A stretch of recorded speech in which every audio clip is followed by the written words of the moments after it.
Cervical cancer మన దేశ మహిళల్లో వచ్చే సెకండ్ మోస్ట్ కామన్ క్యాన్సర్ ఇది. ఇలాంటి డెడ్లీ క్యాన్సర్ గురించి మనం గూగుల్లో సెర్చ్ చేస్తే వచ్చే రిజల్ట్స్ చూడండి. పూనం పాండేకి సంబంధించిన న్యూస్ ఒకటే కనిపిస్తుంది. ఈవిడ సర్వికల్ క్యాన్సర్ ద్వారా చనిపోయినట్టుగా పోస్ట్ వచ్చి నెక్స్ట్ డే నేను బతికే ఉన్నాను, సర్వికల్ క్యాన్సర్ మీద అవేర్నెస్ చేయడం గురించి ఈ వీడియో చేశానంటూ తన సోషల్ మీడియా హ్యాండిల్లో ఒక వీడియోని రిలీజ్ చేశారు. క్యాన్సర్ గురించి అవేర్నెస్ క్రియేట్ చేద్దాం అనుకున్నారు, అంతవరకు ఓకే, కానీ ఈ లెవెల్ ఆఫ్ డ్రామా ఎంతవరకు కరెక్ట్? ఈ ప్యూర్ పబ్లిసిటీ స్టంట్ వల్ల ఒక సీరియస్ ఇష్యూ అని సర్వికల్ క్యాన్సర్ గురించి ఇప్పుడు అంతా లైట్ తీసుకున్నారు. కానీ అటు చూసినట్టయితే ఈ క్యాన్సర్ కేసులు పెరుగుతూనే ఉన్నాయి. ఈ డెడ్లీ క్యాన్సర్ వల్ల గ్లోబల్లీ 3 లక్షల పైగా మంది చనిపోతున్నారు. మన దేశంలోని ప్రతి ఏటా 1.25 లాఖ మంది ఈ సర్వికల్ క్యాన్సర్ బారిన పడుతున్నారు. అండ్ ఈ 1,25,000 మందిలోని 75,000 మంది ఈ క్యాన్సర్ కి బలైపోతున్నారు. గ్లోబల్లీ నమోదవుతున్న ఈ సర్వికల్ క్యాన్సర్ కేసెస్ లో 1/5 కేసెస్ మన దేశంలోనే రిజిస్టర్ అవుతున్నాయి. ఈ డెడ్లీ క్యాన్సర్ని ఎర్లీగా డిటెక్ట్ చేసినట్టయితే కంప్లీట్లీ రికవర్ అవ్వచ్చు. అండ్ ఇది యాక్చువల్లీ టాపిక్ ఏదైతే ఉన్నది, సర్వికల్ క్యాన్సర్ అంటే ఏంటి, క్యాన్సర్ ఎవరిలో వస్తుంది, ఎందుకు వస్తుంది, ఇలాంటి టాపిక్స్ ఏవైతే ఉన్నాయో చాలా ఇంపార్టెంట్ టాపిక్, ప్రతి ఒక్కరు మాట్లాడాల్సిన టాపిక్ ఇది. కాకపోతే అందరూ ఎందుకు మాట్లాడరంటే ఇది ఎంత ఇంపార్టెంట్ టాపికో అంతే సెన్సిటివ్ టాపిక్ కూడా.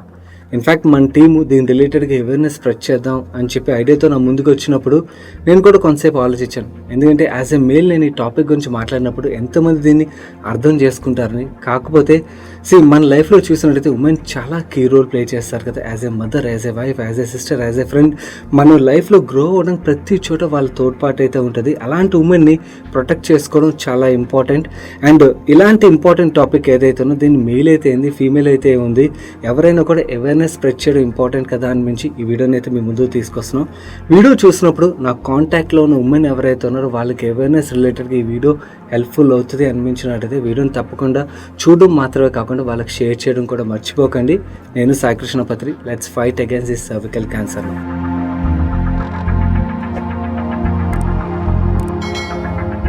సర్విక్స్ దగ్గర ఉండే సెల్స్ దగ్గర స్టార్ట్ అవుతుంది సర్వికల్ క్యాన్సర్. ఇది ఉమెన్ రీప్రొడక్టివ్ సిస్టమ్. ఇక్కడ కనిపిస్తున్న ఓవరీస్ ఎగ్స్ ని ప్రొడ్యూస్ చేస్తాయి. ఇవి ఫర్టిలైజ్ అయినప్పుడు ఉమెన్ ప్రెగ్నెంట్ అవుతారు. సో బేబీ పెరిగేది ఇక్కడ యూట్రస్ లో. ఒకవేళ ఫర్టిలైజ్ అవ్వని కేసులో అంటే ఎగ్ అండ్ స్పర్మ్ మీట్ అవ్వనప్పుడు ఉమెన్ కి పీరియడ్స్ వస్తాయి. అండ్ ఆ పీరియడ్స్ అయినప్పుడు బ్లడ్ ఈ యూట్రస్ నుంచి బయటకు వస్తుంది. నవ్వు ఈ వర్జినాకి యూట్రస్ కి మధ్య ఉండేది సర్విక్స్.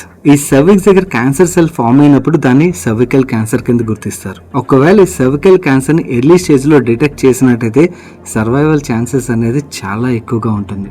ఈ సర్వికల్ క్యాన్సర్ లో మల్టిపుల్ స్టేజెస్ ఉంటాయి. ఎవరైనా స్టేజ్ 1లోనే ఈ క్యాన్సర్ డిటెక్ట్ చేసినట్టయితే 100 మందిలో 95 మంది ఈ క్యాన్సర్ నుంచి తప్పించుకోగలుగుతారు. సో సర్వైవల్ రేషియో చాలా హైగా ఉంటుంది స్టేజ్ 1లో డిటెక్ట్ చేసినట్టయితే.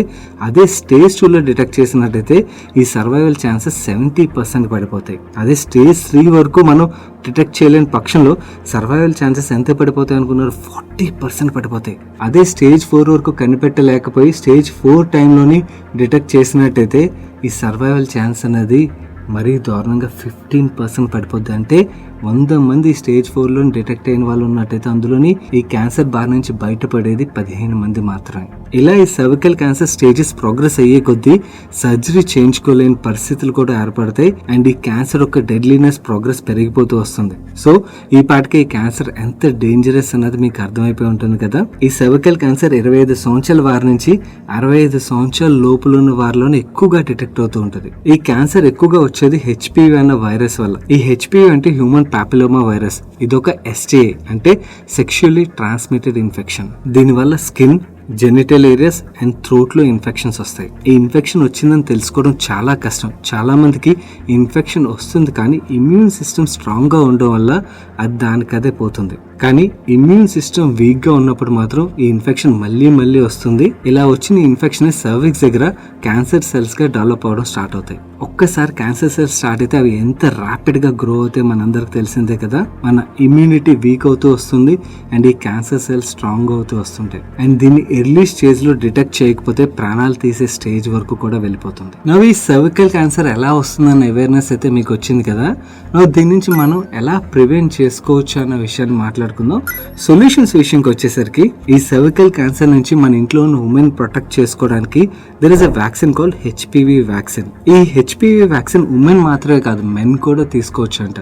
ఇక చాలా మందికి డౌట్ రావచ్చు, మెన్కి సర్వికల్ క్యాన్సర్ అదే సర్విక్స్ ఉన్నప్పుడు వాళ్ళు ఎందుకు వ్యాక్సిన్ తీసుకోవాలని.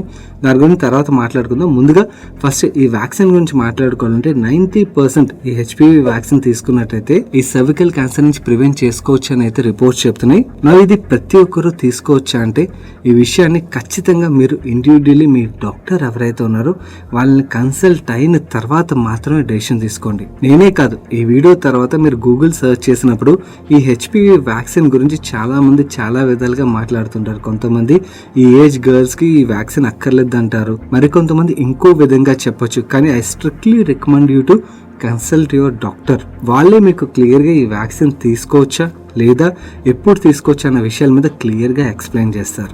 ఈ వ్యాక్సినేషన్ ద్వారా ప్రివెంట్ చేసుకోవచ్చు. కానీ ఈ హెచ్పివిని డిటెక్ట్ చేసేది ఎలా? దీన్ని డిటెక్ట్ చేయడానికి 2 రకాల టెస్ట్లు ఉన్నాయి. ఒకటి పాప్స్మియర్ టెస్ట్, ఇంకోటి హెచ్పివి DNA టెస్ట్. ఎవరైనా కూడా ఈ సర్వికల్ క్యాన్సర్ని ముందుగానే డిటెక్ట్ చేసి ప్రివెంట్ చేసుకోవాలనుకున్నట్టయితే మీ డాక్టర్ని కన్సల్ట్ అయిన తర్వాత ఈ టెస్ట్ల ద్వారా ముందుగానే డిటెక్ట్ చేసుకోవచ్చు. గుడ్ థింగ్ ఏంటంటే ఈ సర్వికల్ క్యాన్సర్తో పొంచి ఉన్న ప్రమాదాన్ని మన గవర్నమెంట్ ఆఫ్ ఇండియా కూడా గుర్తించింది. రీసెంట్గా బడ్జెట్ ప్రవేశపెట్టేటప్పుడు మన ఫైనాన్స్ మినిస్టర్ నిర్మలా సీతారామన్ గారు దీని రిలేటెడ్గా గవర్నమెంట్ ఒక వ్యాక్సిన్ డ్రైవ్ని కండక్ట్ చేయబోతున్నట్టుగా 9 years నుంచి 14 years ఏజ్ మధ్యలో ఉన్న అమ్మాయిలు ఎవరైతే ఉంటారో వాళ్ళకి డిఫరెంట్ స్టేజెస్లోనే ఈ వ్యాక్సినేషన్ డ్రైవ్ని కండక్ట్ చేయబోతున్నట్టుగా అనౌన్స్ చేశారు. అండ్ ఇది మాత్రమే కాకుండా మన గవర్నమెంట్ ఆఫ్ ఇండియా త్వరలోనే ఈ వ్యాక్సినేషన్ రొటీన్ ఇమ్యూనైజేషన్ ప్రోగ్రామ్లో కూడా ఇంక్లూడ్ చేస్తూ ఉన్నారు. అంటే త్వరలోనే కంపల్సరీ వ్యాక్సిన్గా ఈ హెచ్పివి వ్యాక్సిన్ అయితే మారనుంది.